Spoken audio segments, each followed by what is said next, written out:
What's good, YouTube family? Welcome back to another video. Today guys, I'm going to be teaching you how you can install a custom USB or USB Type-C charger for your bike on your Rebel 500, which is the bike that I'm going to be using today. I saw this video done by somebody else on the same exact bike. It was a really good video and he went over it pretty well, but there was a couple things that I feel like he left out in terms of like wiring and stuff like that. So I'm gonna pretty much try to show you guys everything from the beginning to the end in terms of what I'm doing. So there's gonna be a lot of customizations. Some parts are gonna be custom, like the mount where the charger is gonna sit on. It's gonna be pretty custom. So I'm gonna show you guys how we're gonna go about doing that. He has a template which I'm also gonna leave in the description, and I'm gonna leave in the description links to everything that you're gonna need for this project. Pretty cheap stuff. You know, fairly cheap to do this setup on your bike. You can do this pretty much on any bike. You're just gonna have to figure out where to mount it. If you don't have the Rebel 500, on the Rebel 500 I'm gonna be showing you guys exactly where it's gonna go mounted, and it's gonna be connected directly to the battery, and there's gonna be a power switch. So even if the bike is off and you know your key's not ignited in it and there's no power to the bike, you can still charge your phone. And we're gonna be using the Type-C because it's a quick charge, so it should charge your phone really fast. It'll also tell you the voltage of your battery, so if you're charging it while your bike is off, you don't let the voltage get too low. That way you won't be able to start your bike. So let me show you guys exactly how we're gonna do that. First thing we're gonna do is probably talk about the wiring and how we're gonna have it set up, and then we'll work on the custom mount and see how we're gonna figure it out. So I didn't really record me setting up the wiring process, but let me go over it real quick and let me explain it to you guys, so that if you decide to go with the same setup, you can do it the same way. So basically, there's technically 5 wires coming off this switch, on and off switch. You have a green wire, you have a red, a blue, a black, and there used to be a yellow wire at the bottom here that I cut it off because that yellow wire you don't need. So that I wouldn't get confused, I just cut the yellow wire off completely because you don't need it at all.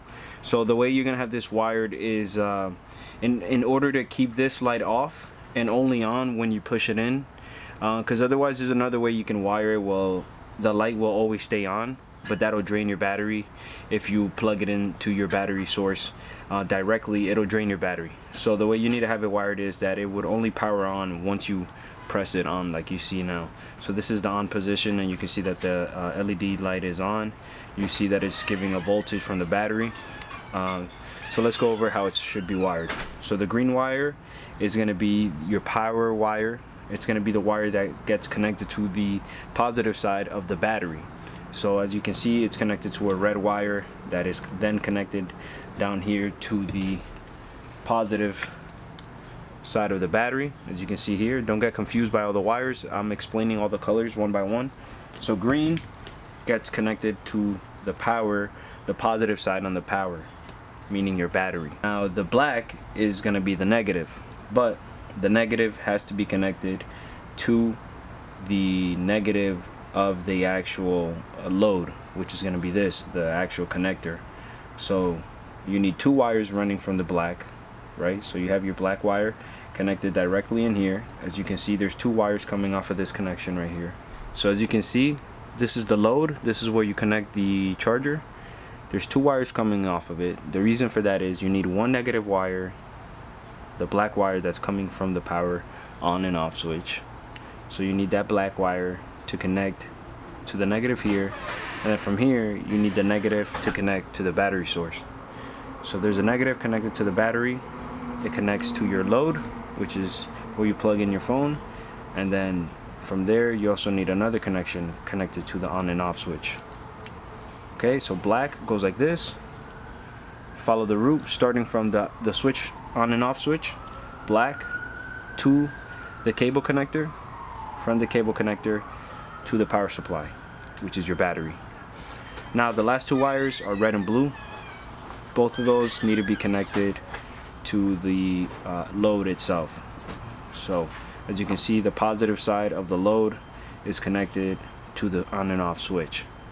And that's how you want to have it set up. That way when you go to turn it on, it turns on, and it'll give charge See, I have my phone here. Let's plug it in.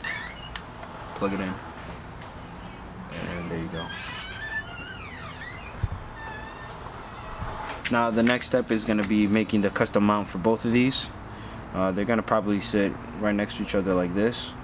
So we're going to figure out the custom mount real quick and see how we can have this set up.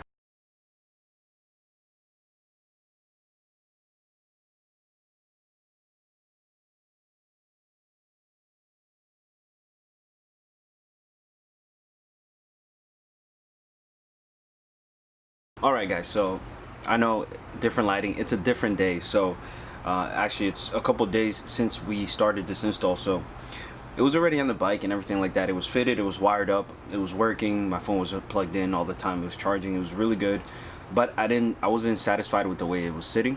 So what I did was I took off the I took this out again, the mount itself, and I adjusted it. You know, I had to shave off some from here. I had to shave off some of the back right here so that it can fit better. I also made this part a little thinner. I thinned out the sides and I thinned out the bottom as well, so that it can fit better in the side here.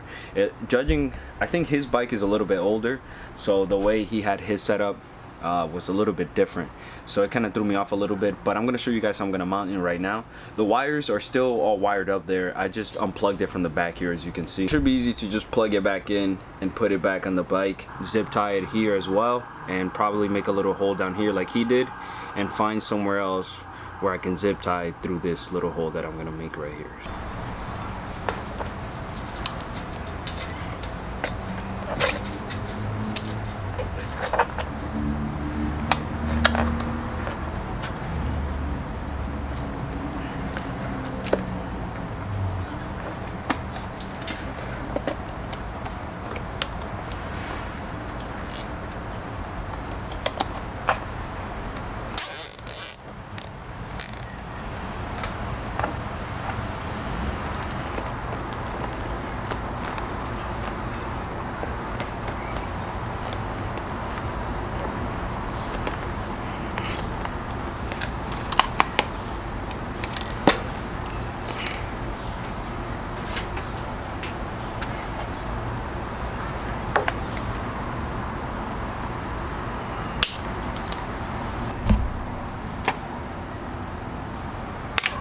Alright guys, so the way that I have the wires set up, the way that I have them kind of set up is I have the wires running up through the tank here, up and underneath the tank.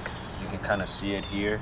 You see it here a little bit, I don't mind it. If you wanted to zip tie this, you can zip tie it, or you can just leave it like that. I'm honestly going to just leave it like that. It's not a big deal for me. It goes underneath the chair here and into the battery down here. So that's how I have mine wired up. You can just figure it out if you want to switch it up. Maybe do it a little bit different than I did. It's really up to you guys. I don't mind the red showing a little bit here. I really don't mind it at all. So that's how I have mine set up. Alright guys, so here's the final product. This is what it looks like. It's a very snug fit.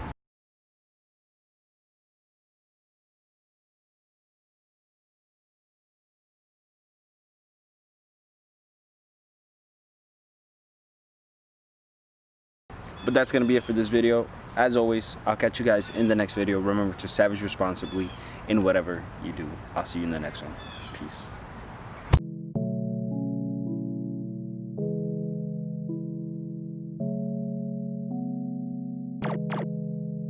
4 in the morning, 4 in the morning. Know that I'm zoned and roll up the potent. Smoking the propane, mixing the potion, mixing the 20 with Henny and Remy. Balling out finger roll, yeah, with the jelly. Vibing out, you can find me at the telly. The drugs kicking in, damn, my palms getting sweaty. Know that I'm peaking, yeah, I be speeding. Lanes I be